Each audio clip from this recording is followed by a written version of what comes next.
আচ্ছা, তো আজকে আমরা আবার হচ্ছে গতি সম্পর্কিত অধ্যায় নিয়ে কথা বলবো। তো আজকে আমরা যে অধ্যায়টা নিয়ে কথা বলতেছি এটা হচ্ছে তোমাদের চ্যাপ্টার 2, দ্বিতীয় চ্যাপ্টার,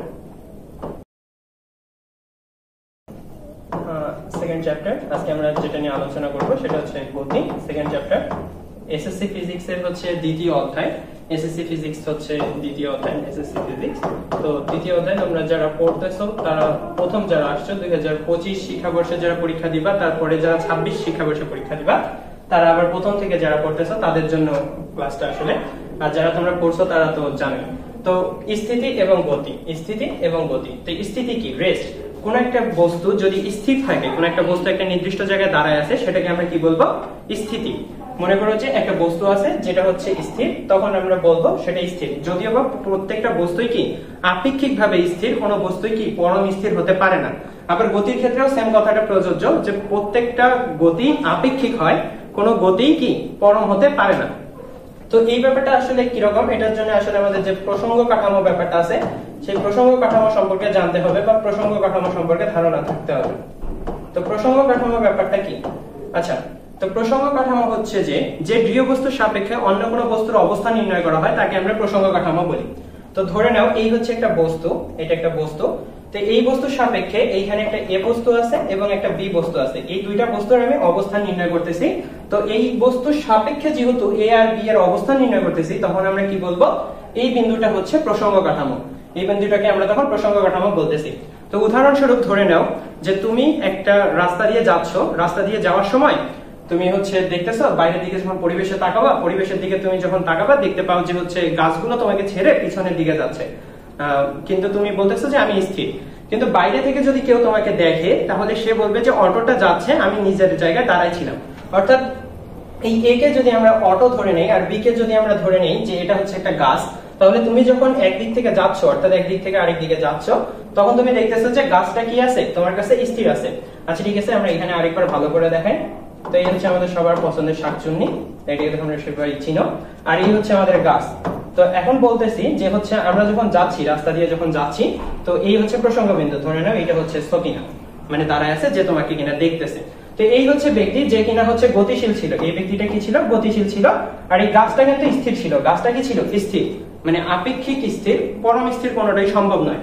তো এই ব্যক্তি যখন যাচ্ছিল, এ যখন যাচ্ছিল, তখন আমরা দেখতে পারি যে গাছটা কি আছে? গতিশীল আছে, কারণ সে অটোতে ছিল। বাইরে তাকালে সে দেখতে পায় যে গাছটা তাকে ছেড়ে পেছনের দিকে এইদিকে চলে যাচ্ছে, সে নিজের জায়গায় স্থির আছে। কিন্তু যদি গাছে বসে কেউ একজন দেখে যে এই ব্যক্তিটা যে যাচ্ছিল অটোতে করে, আসলে সে যাচ্ছে কিন্তু গাছটা কি আছে? স্থির আছে। গাছটা কি আছে? স্থির। কিন্তু যাচ্ছে কে? আসলে হচ্ছে ওয়ে যাচ্ছে, অটোটা যাচ্ছে। কিন্তু এখন বলো, এ বলতেছে যে আমি হচ্ছি স্থির, আর এ বলতেছে আমি স্থির। এই দুইজনের অবস্থান কিন্তু সঠিক নয়। অবস্থান কি নয়? সঠিক নয়। যেহেতু দুইজনের অবস্থান সঠিক নয়, এজন্য আমাদের একটি নির্দিষ্ট বিন্দু লাগবে, যে নির্দিষ্ট বিন্দুটা আসলে আমাদের এদের অবস্থান নির্ধারণ করে দেয়। তো এদের অবস্থান নির্ধারণ করে দেয় যে বিন্দুটা, তাকে আমরা কি বলবো? প্রসঙ্গ কাঠামো। অর্থাৎ এইটা হচ্ছে আমার কি? প্রসঙ্গ কাঠামো। তাহলে আমি আবারও বলতেছি প্রসঙ্গ কাঠামো কি। আচ্ছা, আবার মিশাই আমরা লিখতেছি।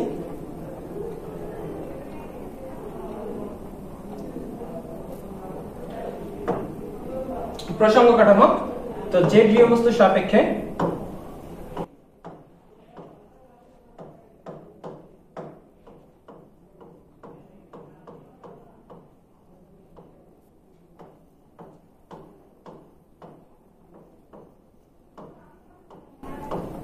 অন্য কোনো বস্তুর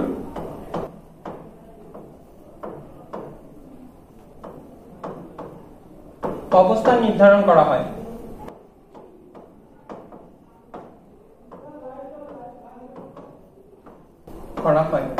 তাহলে আমরা কি বললাম? যে দৃঢ় বস্তুর সাপেক্ষে অন্য কোনো বস্তুর অবস্থান নির্ণয় করা হয় বা নির্ধারণ করা হয়, তাকে আমরা কি বলবো? প্রসঙ্গ কাঠামো বলবো। ঠিক আছে, বোঝা গেছে? এবার আমরা আবারও বলতেছি যে কোনো বস্তুই কি নয়, কোনো বস্তুই আপেক্ষিক, কোনো বস্তুই পরম স্থিতি বা পরম গতি হতে পারে না। সকল বস্তুই কি আপেক্ষিক গতি এবং আপেক্ষিক স্থিতি হয়। তো এখানে আমরা রেস্ট আর মোশন নিয়ে কথা বলে ফেলছি। এবার হচ্ছে আমরা একটু নিচের দিকে যাই। তো স্লাইডের নিচের দিকে যাচ্ছি আমরা, এগুলো তোমাদের বইয়ে তোমরা পাবা। তারপর নিচের দিকে যদি আমরা যাই, নিচের দিকে যদি যাও, তো নিচের দিকে আসলে এখানে একটা সময় আসলে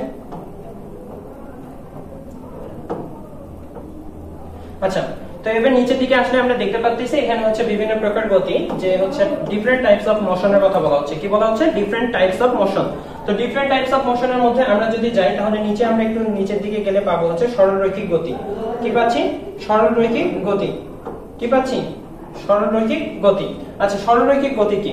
এটি সবচেয়ে সহজ গতির উদাহরণ, এটি সবথেকে সহজ গতির উদাহরণ। কোনো কিছুর গতি যদি এমন হয়, কোনো কিছুর গতি যদি এমন হয় যে সরল রেখায় যায়, কি যাচ্ছে? সরল রেখায় যায়, তবে তার গতিটি হচ্ছে সরলরৈখিক গতি।